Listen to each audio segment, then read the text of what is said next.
मैं जब यहां आया था, मैं देख रहा था चित्तौड़गढ़ के दुर्ग में जाकर के, जौहर भूमि को नमन करके, मां कालिका के मंदिर में दर्शन करके मैं विभूत भी था।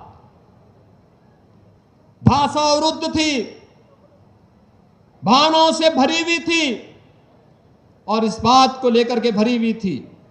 मुझे उस समय याद आ रही थी उत्तर प्रदेश के एक हिंदी साहित्य के महान साहित्य कीर्ति रखने वाले हल्दी घाटी के रचयिता श्याम नारायण पांडे की मुझे पंक्तियां याद आ रही थी। मैं देख रहा था उनकी पंक्तियां हल्दी घाटी में, मुझे बहुत उसके साथ कर रही थी। मैं चित्तौड़गढ़ को जब देख रहा था, इस वीर भूमि को जब मैं देखता हूं और मुझे याद आती है उनकी पंक्तियां कि एक लिंग का आसन है, इस पर न किसी का शासन है। याद करिए ना, आज खिलजी वंश को कोई जानने वाला नहीं है। बाबर और औरंगजेब का, अकबर की खानदान का कहीं अता पता नहीं है। याद करिए, खिलजी के नाम पर भारत के अंदर कोई नमूना दिखाई देता है क्या? अकबर या बाबर या औरंगजेब के नाम पर कोई दिखाई देता है क्या? कोई सोहदा दिखाई देता है क्या? कोई नहीं दिखाई देता होगा। लेकिन महाराणा प्रताप की वंशावली, महाराजे साहब की उपस्थिति आज भी सैकड़ों वर्षों के बाद हमारे सामने है।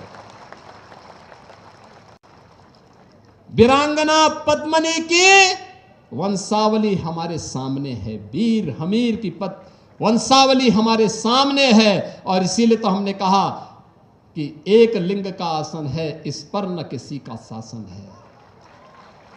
नित सिहक रहा कमलासन है, यह सिंहासन सिंहासन है।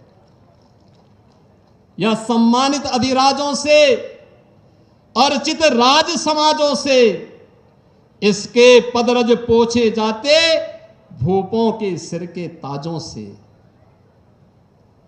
इसकी रक्षा के लिए हुई कुर्बानी पर कुर्बानी है, और राणा तो इसकी रक्षा कर, यह सिंहासन अभिमानी है।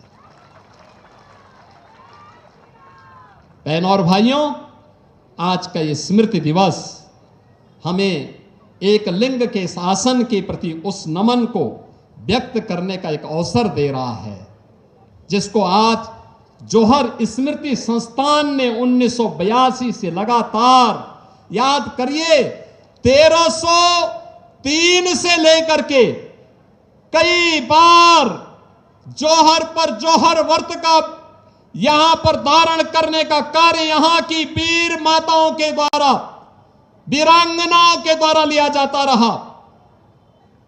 लेकिन आजादी के बाद ये प्रेरणा जिस राजऋषि को प्राप्त हुई, मैं उनकी स्मृतियों को भी नमन करता हूं, जिन्होंने वर्तमान पीढ़ी को इस बात का एहसास कराया कि आने वाली समय में ऐसी स्थिति पैदा मत होने देना कि हमारी बेटी और बहनों को, हमारी माताओं को जौहर व्रत धारण करना पड़े। इस प्रकार की परिस्थितियां न पैदा हो। और जिससे आज हम सब यहां पर एकत्र हुए हैं,